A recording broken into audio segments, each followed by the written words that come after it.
അതേപോലെ തന്നെ മറ്റൊരു പ്രധാനപ്പെട്ട കാര്യമാണ്, നമ്മളൊരാളെ ഫയർ ചെയ്യുമ്പോൾ, ഒരു സ്റ്റാഫിനെ നമ്മൾ ഫയർ ചെയ്യുമ്പോൾ ഒരിക്കലും തന്നെ ഒരു ഒരു ഒരു എല്ലാവരെയും വെറുപ്പിച്ചുകൊണ്ട്, അദ്ദേഹത്തിൻ്റെ മനസ്സിനെ വേദനിപ്പിച്ചുകൊണ്ട് അയാളെ പുറത്താക്കുകയോ ഫയർ ചെയ്യുകയോ ചെയ്യരുത്.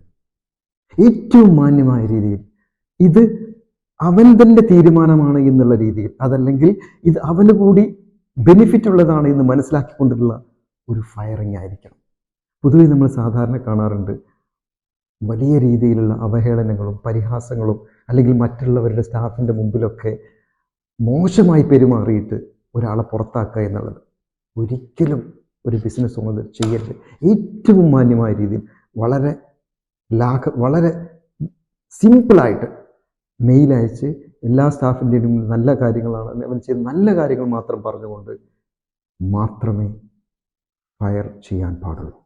കാരണം നമ്മുടെ എല്ലാ കാര്യങ്ങളും അറിയുന്ന ഒരാളാണ്. നമ്മളെ വേണമെങ്കിൽ അത് വേറെ രീതിയിലേക്ക് കൊണ്ടുപോകാനോ അതല്ലെങ്കിൽ തെറ്റായ രീതിയിൽ പ്രചരിപ്പിക്കാനോ ഒക്കെ കഴിയും. പക്ഷെ അതിന് മറികടക്കണമെങ്കിൽ അയാളെ ഏറ്റവും മാന്യമായ രീതിയിൽ ഫയർ ചെയ്യുക എന്നുള്ളത് ഒരു ബിസിനസ് ഓണറിൻ്റെ നിർബന്ധമാണ്. അതോടൊപ്പം തന്നെ ശ്രദ്ധിക്കേണ്ട പരമപ്രധാനമായ ഒന്നാണ്. Thank you.